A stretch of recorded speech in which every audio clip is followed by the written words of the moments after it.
Sojourn is one of the new characters that is in Overwatch 2, and seeing as she's DPS, she's immensely popular. But unfortunately, she does have quite the high skill ceiling, so today I'm going to give you some more tips and tricks to potentially level up your plays when playing Sojourn. We went over all her abilities and such on the last video, so if you did not see my last tips and tricks video for Sojourn, click on the top right. But because of that video already being out, I will already assume that you know everything about Sojourn's abilities. So first things first, here's a pretty brain dead tip.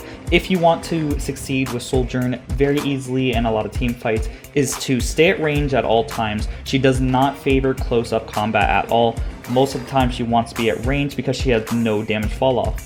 Because she has no damage fall off, you could potentially be as far away as you want and you still be dealing the same amount of damage, assuming you hit your shots. Because of this, you can pretty much rapidly and constantly fire at the enemy team without any problems. Sojourn's railgun also has almost no recoil and reloads super quickly, so you can constantly barrage the enemy with projectiles as well as gaining a constant pressure on the enemy team.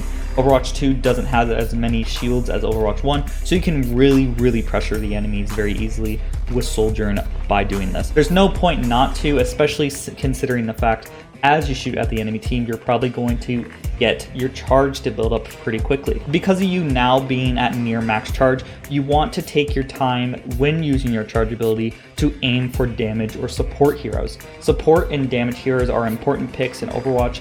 Overall, any picks are important in Overwatch, but you especially want to look for the damage and support picks because that will greatly diminish the power of the enemy team. What I'm getting with this is that a fully charged secondary fire with a headshot can instantly down an average DPS or an average support hero. So once you do get that max charge, do take the time to slow down and try to aim your shot to get a critical headshot because you can easily take down a hero with just one headshot with the secondary click. Speaking of charge, you can combine what I just said with the rapid fire and the charge to get picks on average 200 HP heroes very quickly by shooting at one particular target until you get around the 60 to 70% charge mark.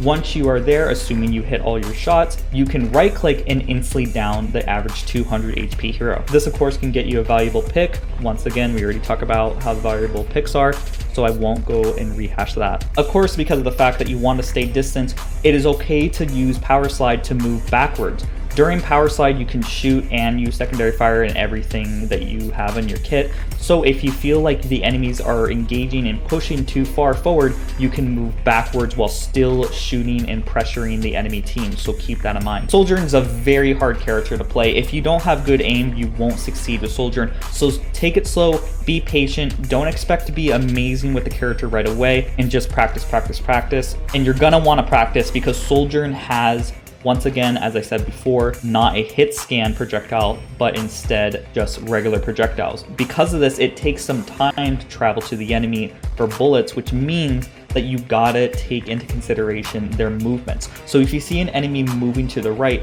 you want to kind of aim a little bit ahead of them to potentially hit all your shots. If you're not gonna do that, all your shots are gonna miss. So you gotta lead the shot with every single character that you're looking at unless they're moving directly towards you, which isn't going to be all the time. Now I did stress the importance of doing headshots on enemy heroes with secondary fire, but keep in mind, if you need to use your secondary fire to instantly hit a hero to down them, don't be afraid to do that. Body shots are okay to do with Sojourn with her secondary fire as well to confirm a kill. Remember, confirming kills is more important than just dealing the most amount of damage in Overwatch. If you can get a kill without getting a headshot, go for it. As we mentioned before, her power slide ability allows you to engage and disengage the enemy very easily, but you can also use this to jump really high, as you probably already know.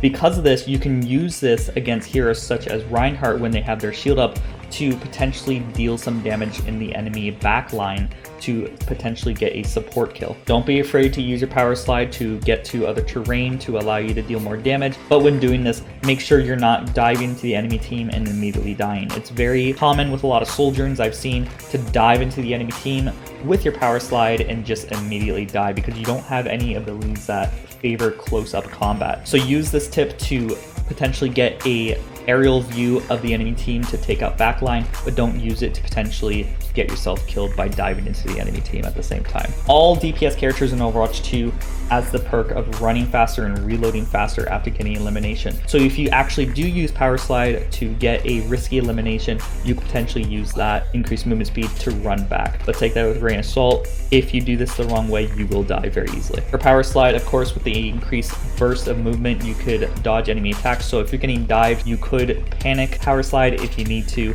get out of harm's way. Now, this next tip might be extremely obvious, but as I said before, your secondary fire deals tons of damage with headshots. So naturally, when you use your ultimate, you want to only aim for headshots. If you do this, you'll potentially kill targets really easily. A lot of times, Soldier and players will try to line up the entire enemy team to get a really powerful hit. But if the hits don't kill a target, it doesn't really matter if the enemy team just heals up immediately. So use your ultimate to get picks really easily. Let it charge all the way to 100 before you get the headshot, because you'll get a kill more often if you're fully charged. But if you potentially do see a hero move behind an enemy, you could line up a shot to deal damage to both of them. When the enemies are in a hallway, I did use my ultimate because I knew they'll all be funneled into one path to pierce all of them to deal lots of damage. So you potentially use your ultimate sparingly to wait for opportunities like this, or if you see a sudden opportunity, pop your ultimate and then go ham. As I said before, your secondary fire should be used to get picks on damage or healing characters. So when your ultimate is active, try to primarily target them. The enemy tank won't survive if they don't get healed, because most tanks don't have a lot of shields in this one. And finally, if your overcharge is about to be completely diminished and you don't have any enemies nearby, don't waste your fire. You'll have the 100% charge for an additional few seconds, so you can save that potentially when you see your next enemy target. There's not a lot of tips I can really give for Disruptor Shot. I feel like Disruptor Shot is pretty, give or take, obvious on what you should do. You should do it when the enemies are grouped up or if they're trying to run away, because it slows enemies. So if you see an enemy that's running away, you could confirm the kill. Maybe you can do Disruptor Shot. A lot of the time at the start of team fights, I like to shoot a Disruptor Shot right into them to deal a decent amount of damage and slow them down so I can get nice headshots. But overall, kind of try to use it aggressively to confirm kills, or even just use it as area denial. If you feel like an enemy is going to push up on you, if you put the Disruptor Shot literally in front of them, they won't want to move forward because they're going to take a lot of damage. So you can play a little bit of mind games with them as well. So those are all the important tips I've seen when coaching some players, as well as my experience with Sojourn. Key takeaways from this, like I said at the beginning of this video, always pressure the enemy. You want to always be holding left click, sort of like how you play Junkrat. Always be firing at the enemies at all times. There's no reason not to constantly barrage the enemy team with pressure and bullets. And once again, I can't stress this enough. Don't get close quarters with Sojourn unless you're getting an elimination that is crucial. Always stay far away. You will survive more often by staying away. I get into the mentality where I want to get up close to enemies and I die doing it sometimes, so keep in mind, always start far away. You are a character that has no damage fall off, so might as well just stay far away. You will survive more often, be more valuable to your team. You'll be a lot happier with you when you're not constantly dead, I promise. And as always, a big shout out to the members who make these videos possible. We have Clairvoyance, Rick Iglesias, Cameron, and Wishkeeper. These other people support me as little as $5 a month, and you can also support me as little as $5 a month on Patreon or YouTube by clicking the link in the comment description or on the top right to become a member. The more members we have, the closer I get to becoming full-time, which means more videos for you guys. And as always, don't forget to like, comment, subscribe, and I hope you all have a great day. Bye-bye. And the last shall be first to immerse in a pass out heat, facing him out with a moxie melt till he woke up drowning in tchotchke hell. War in a cave with a torch on a wall, then a window arrangement of porcelain dolls.